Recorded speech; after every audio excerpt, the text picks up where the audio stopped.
What a wonderful time to be an intern. Good morning, future leaders of local government. It's such a privilege to be with you this morning. Thank you, Program Director, for the introduction, and to CIGFARO and partners for the opportunity to be with you today on behalf of the Ethics Institute to share the work that we're doing in this space, which is a very exciting space. And there's a lot that we're doing in the moment in this space that we'd like to add to the deliberations over the past 2 days as some food for thought, and we hope that it assists you as you go forward. A little bit about ourselves as the Ethics Institute. We are a not-for-profit organization. We work closely in partnership with the public sector and the private sector, and our vision is to contribute towards building an ethical society, and we do that through a range of partnership projects that we engage in. We work closely with SALGA, with COGTA, with the Moral Regeneration Movement and other public sector clients in our endeavor to support the public sector, the broader public administration in terms of being able to develop an agile and ethical public administration. Now, by way of introduction, I'd like to ask you to join me in using a tool today called Mentimeter. Are you familiar with Mentimeter? Yeah? Can I invite you all to please go on to Mentimeter? So if you can go onto your phones or onto your laptops if you're using it, and go on to www.menti.com. It's going to come up on my screen shortly. Are you able to see it on the screen? So I'd like to invite you to go on to www.menti.com, and it's going to ask you to use a code, to input a code, and the code is on the screen in front of you. You can also use your camera to scan over the QR code if it's easier. I know you're all super tech savvy and far more agile with technology than I probably am, but I'd like to invite you to get on, and once you're on, you can give us a thumbs up on the technology so that I know that you're on. So I want to encourage you all. Fantastic. I can see some of you getting on. I'd like to invite you to use Mentimeter. I'm going to give it a couple of seconds. That's awesome. 31 of you already on Mentimeter. That's fabulous. Let's get some more on. Let's get you on. Fantastic. The numbers are steadily growing. So we're all on to Mentimeter now. And I want to use, in the time that we spend together, I'd like to invite you to use Mentimeter as a way of us interacting and me getting a sense of your thoughts around some of the items that we're going to be talking about today. Now, in the session before and yesterday, and in my session today, we use this word called ethics. But what is this word called ethics? When you think about ethics, what comes to your mind immediately? What do you think about when you hear the word ethics? Without spending too much time thinking about it, what are the immediate things that come to your mind? Or what do you associate ethics with? Tell me what you think. You can input it on Mentimeter. Okay. I'd love to hear from you. Okay. So we think about doing what is right. We think about our own behavior. We think about our principles. We think about our professional behavior. And is our professional behavior different from our personal behavior? So we think about our morality, our culture, our attitudes, our values. Okay, thank you. And thank you for participating in Mentimeter. So a lot of you are saying we think about doing what is right. We think about our own morals, our own values. But then we throw in the language of good governance. So we're making a distinction between our ethics and the ethics of our organizations and the ethics of our profession. And there's so many variables that we throw up when we start to think about what is ethics. So what comes to our mind is a myriad of elements that start to factor in when we think about ethics. It's not just one thing that we think about when we think about ethics. And we say that in its simplest form, ethics is about balance. It's about balancing doing what is right, both for the self as well as for the other. Balancing doing what is good, what is right, what is lawful, both for the self as well as for the other. If I only did what was good for myself, what would that make me? Selfish. And if I only did what was good for someone else, what would likely happen to me in that process? If I'm only doing for other people all the time. Self-sacrifice? Would I be happy? I'd probably end up being miserable or feeling compromised. So I want you to centrally bear this concept in mind of balance. That ethics is about balancing doing what is good, what is right, what is lawful, both for the self as well as for the other. And the self, if you're talking about an organization, could be the organization, and the other could be your employees, your suppliers, your stakeholders. And when it comes to ourselves, it is us and all of the others that we engage with. And when we think about the language of ethics, getting that balance is so critical. And a central part of that balance is about understanding the other. Who are the material others to us, and what is their expectation of us? And are those expectations good, right, lawful, achievable? Where do you get your sense of good from? Where do your principles come from, or your values? If you think about yourself as a person, where do you get it from? Anyone? Where? Your family? Yeah? Where else? Your religion? Yeah? So our journey of life contributes to our sense of what good looks like. And if you worked in an organization, where will you find good? Would there be a place where you would be able to read what good looks like? Yeah? What would that look like? What would that be? Yeah? I can hear some mumbling. So a code of ethics, for example, would set out what does good look like. And you have different manifestations of what that good looks like. Now, for us as finance officials or finance practitioners, it is so important that when we think about our role in the work that we do, that we don't operate in one context. That a big part of agility is interconnectivity. And our ability to be agile is also about our ability to bring all of these various chapters and journeys of our lives into our presence and into what we do.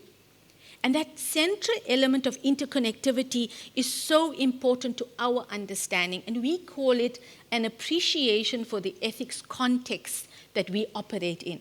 So we are all people, we've had different journeys of our lives. So we have our personal ethics, our upbringing, our culture, our religion, the schools we've been to, the universities. You are just at the cusp of your career, and you're going to have so many other jobs that will follow you after this. Then you are all either at a point where you are joining a profession or have already joined a profession, and that profession comes with its set of ethics. They require you to do something.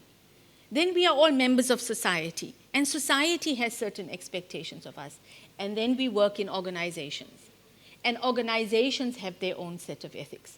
So when we think about building ourselves as professionals operating in the local government context, it is so important for us to be able to appreciate this element of interconnectivity in the various contexts that we operate in. But the central question as we start today is, what are the things that you think are important that leads to you being trusted in each of these areas? If you think about the context that you operate in, what is it that people look for in you as a professional before they trust you? What leads to trust in each of these contexts, whether you're a person, whether you're a professional, whether you're in an organization. What is the thing that will lead to people trusting you? What do you think? Why do you trust people? Okay, if they're transparent, let's get some more. Their behavior, their reputation, whether they act with integrity, if they're honest, their character, how they behave as professionals, right? So much of what we do is about the way we act, right? Are we honest? Are we transparent? Can people trust us? How do we conduct ourselves? Our sense of professionalism, our sense of accountability. And I want you to bear these in mind as we talk about ethics, because when we're talking about trust, in your reflection, you're reflecting on yourself as a person, your characteristics, but also the characteristics that come with your profession. And that sense of interconnectivity is so critical. So let's go back and look at each of these in a little bit more detail. Now, when we think about the self or the person, as you've reflected now, our personal trust will be achieved through your values. So when you talk about honesty, integrity, those are your values. What are values? Values are those things that are deeply held beliefs about what is good or what is right. If you meet someone, if you see me, do you see my values? How do you see my values? Through my behavior, through my actions, right? So values are, like if you think about an iceberg, values are those things that sit underneath the water. You don't see it. But what you then see are people's behaviors or their actions. Those are the things that are visible. And in the mix of when we talk about individuals, we also talk about the language of virtues. And virtues are those positive characteristics or positive traits that makes people a good human being. Are you dependable? Are you reliable? So when people look to you as an ethical individual, these are the things that they look at. Now, our values are core to us. Like if I wake you up in the middle of the night, those things that you were brought up with will still be core to you. They're non-negotiable. But sometimes we choose not to follow our values, yeah? We have our values, but sometimes we can choose not to follow a value. Do we do that? Do we always stick to our values? Sometimes not. So let me give you a case study, and I'd like you to tell me what you would do in this situation. You are the only passenger in a vehicle, and your friend is driving and clearly speeding. The vehicle hits an elderly person crossing the road, and unfortunately, the person passes away. Your friend faces criminal charges. The police come to you and they ask you, was your friend speeding at the time of the incident? Would you say, yes, officer, my friend was speeding? Would you say, no, officer, my friend was not speeding? Or would you say, sorry, officer, I really don't know?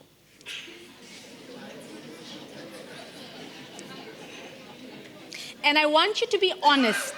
Your instinctive response, don't overthink it. And the police are going to do their investigations. They're going to check what they need to check. What is your instinctive response? I'm going to give it a couple of more minutes. Yeah?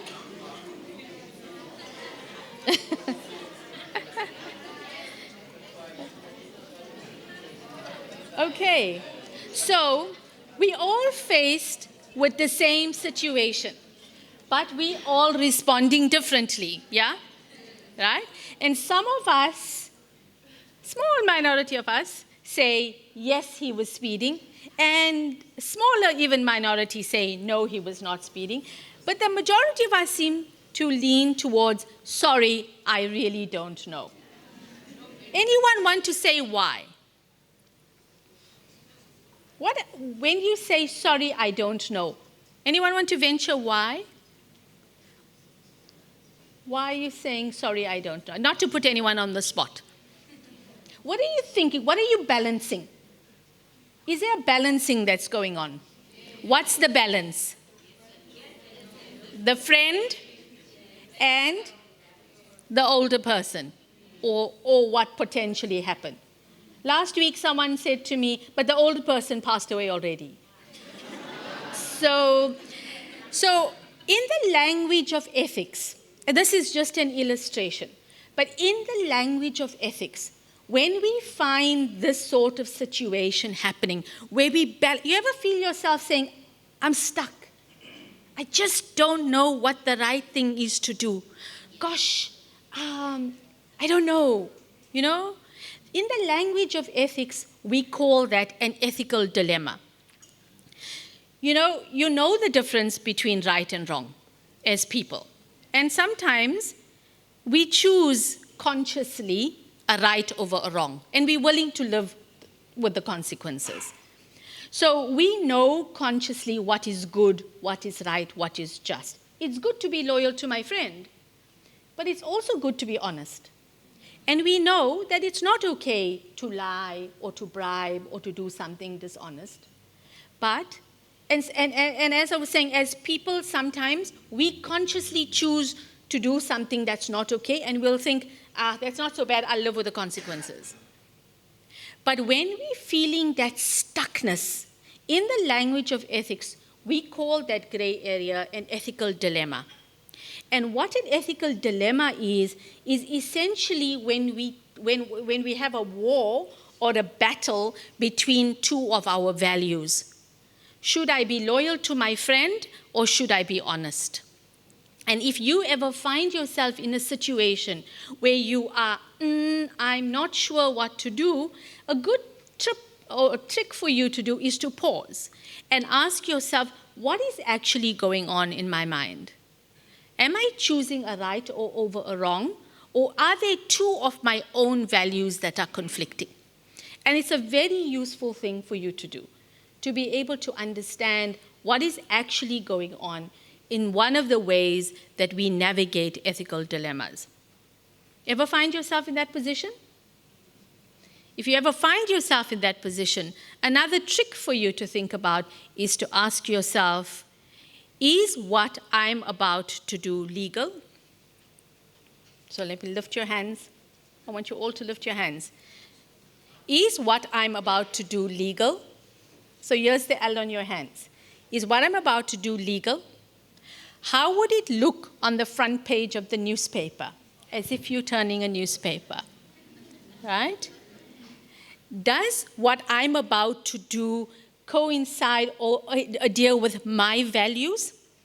Does it adhere with my organizational values? So here's the V in your hand. Then your ring finger, connected to the heart. Is it fair? Is it fair to me? Is it fair to all? And then your pinky finger, your baby finger. If I did it, if it was done to me, how would I feel about it?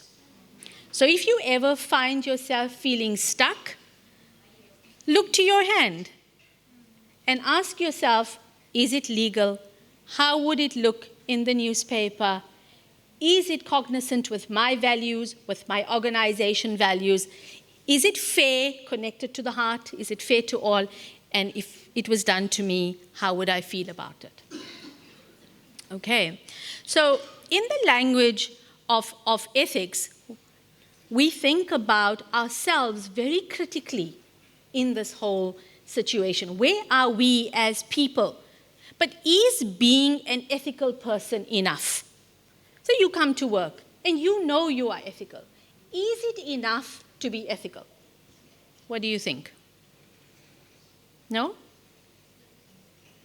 And this is exactly the challenge that we find ourselves in when we look at organizations, because the struggle is real. And when we talk about the language of ethics and place ourselves in our context, we have to appreciate who we are as people, but what we bring to our workplaces.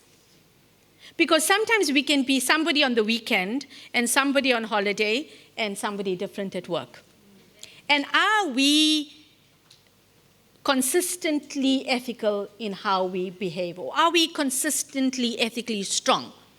And ideally, what we want in a combination is someone who we should be as professionals are both ethically strong people, but also ethically strong at work.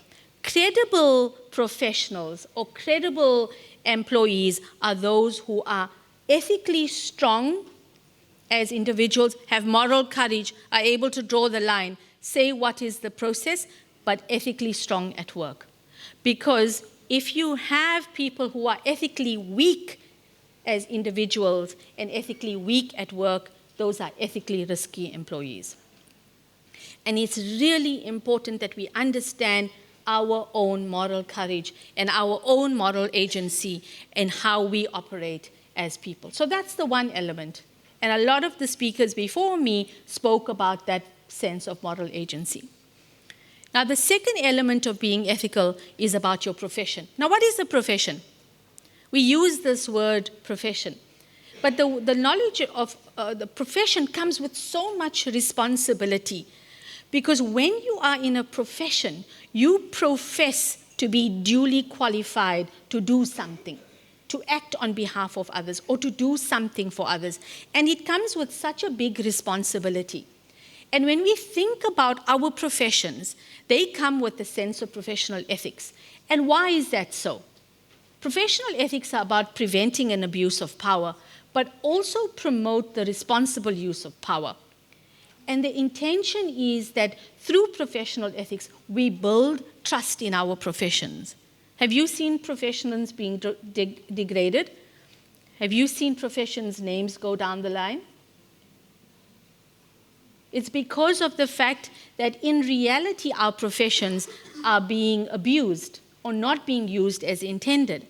And a big responsibility around professional ethics is promoting trust in our reputation, in the profession through our reputations and ensuring sustainability. So how do we ensure trust in a profession? Trust in a profession is determined by the values of the profession.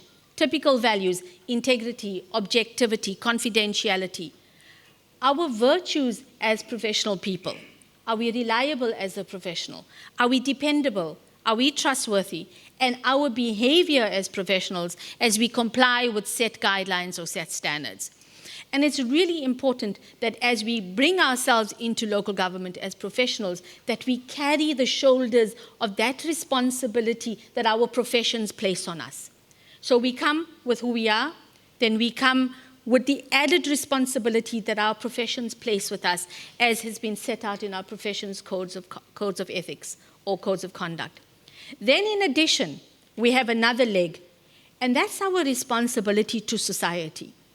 And as finance professionals, by virtue of the importance of the profession, whatever the manifestation of your profession is, but the fact that it is clouded in a strong ethics base creates the avenue or the opportunity for finance professions almost to have an expectation that you should be able to influence in all of your context. And a big part of agility and interconnectedness is about the ability to be global citizens who have a worldview, not a narrow view, but the ability to see beyond and be able to join that context and appreciate that fundamental interconnectedness of all things. Now, central to our conversation today is about organizational ethics. And organizational ethics is where we, as the Ethics Institute, do the bulk of our work.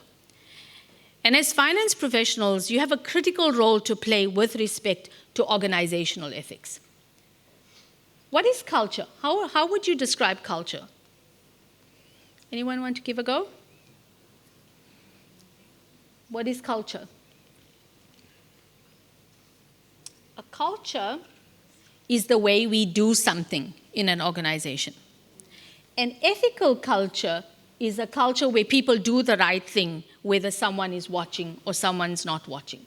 So a culture could be just however things are done.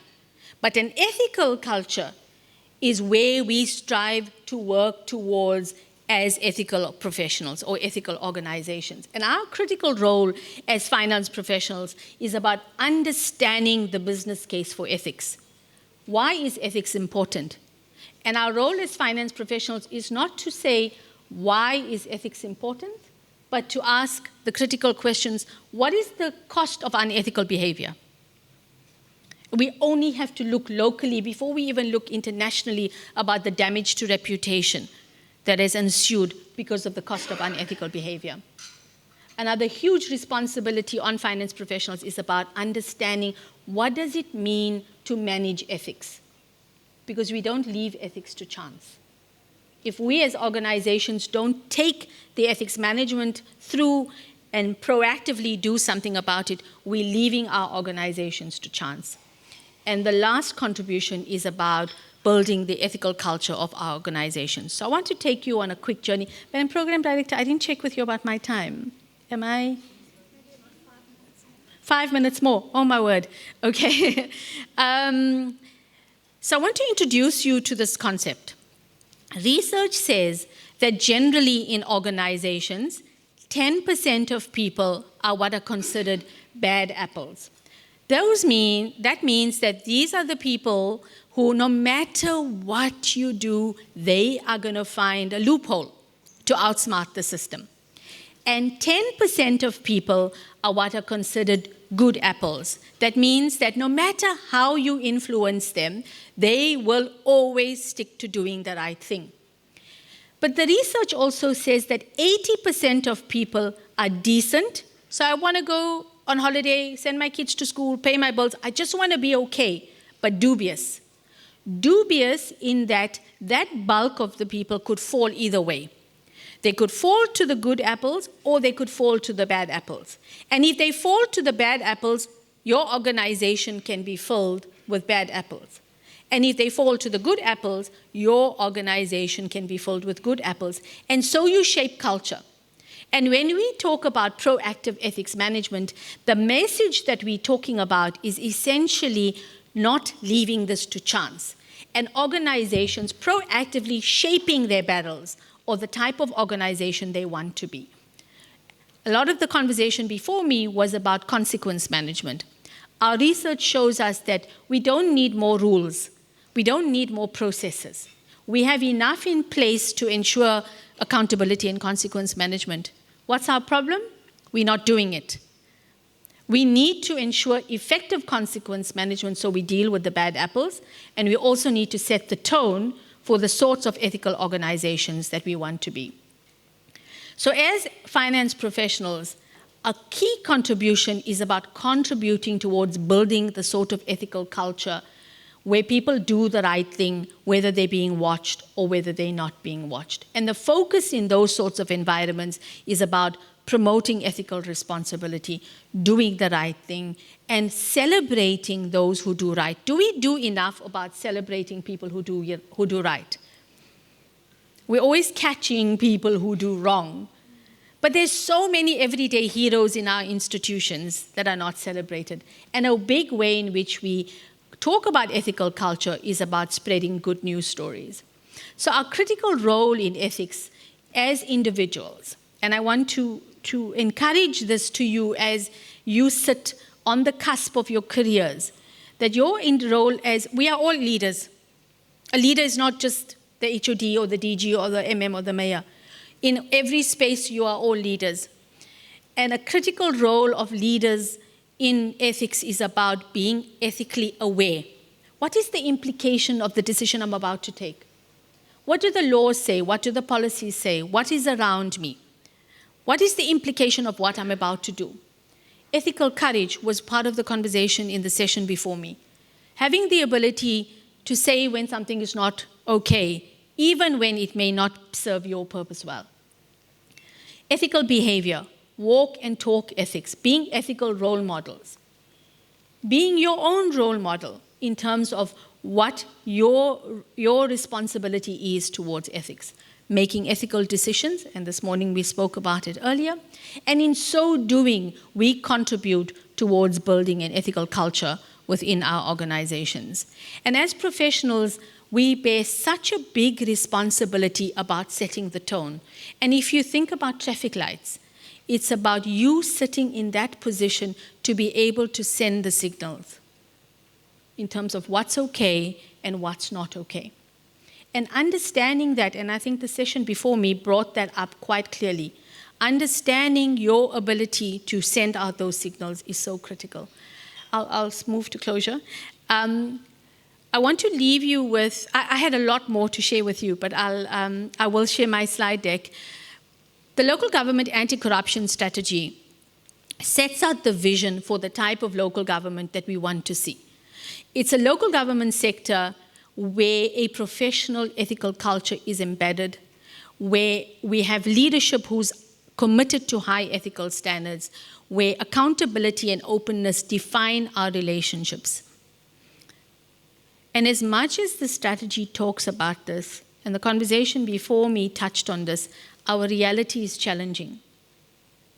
And while this sits as the vision, the high levels of politicization of local government do present us with challenges. And we are working on a project which is called the Local Government Ethical Leadership Initiative. And a big part of that project is about developing a code for ethical leadership for local government. And I want to encourage you, and I will share the draft code with my colleagues at CIGFARO. You are the future leaders of local government. And before I tell you about the code, the Public Sector Ethics Survey, which we do in conjunction with COGTA and the DPSA, when we ask public servants, what is the one thing that you think needs to happen to improve ethical culture in the public sector? The two things that come out are ethical leadership and strengthening accountability. And these are very critical things as you sit in your positions of moving into leadership over time, to be mindful of the ability to strengthen accountability and your role in leadership. We've talked a lot about regulation and the fact that we don't need more regulation. The Code for Ethical Leadership is about the fact that what we're missing is not more regulation, but that the spirit of our regulation is not there. That we've got all of these wonderfully drafted documents, but we need to breathe back that life of what was intended. And that's where the Code for Ethical Leadership comes in. I will share the code for you to have a look at, but essentially what the code talks about is about the need for leaders to be driving the sort of ethical culture that we want to do. And it essentially talks about the spirit of ethical leadership. And that spirit is about putting the community first. It's about encouraging us as leaders to act or to lead or to make decisions in the long-term sustainable interests of our municipality and all these communities. And to constantly ask ourselves, is what I'm about to do in the long-term sustainable interests of our municipality and its communities or not? And if we act in that way, the code says that what we're doing is working towards building a municipality that has an ethical culture, that is well-functioning, and that has trust and good reputation. So to come back full circle, to be able to understand as local government professionals that we operate in all of these spaces, but a central part of ethical agility is that we're able to bring these interconnectedness into the spaces that we work in. So ethical agility is the demonstration of our own ethical maturity, our ability to understand and fulfill our ethics roles in each of these contexts will determine how we are trusted as people, how we are trusted as professionals, our credibility, and our ability to make a difference.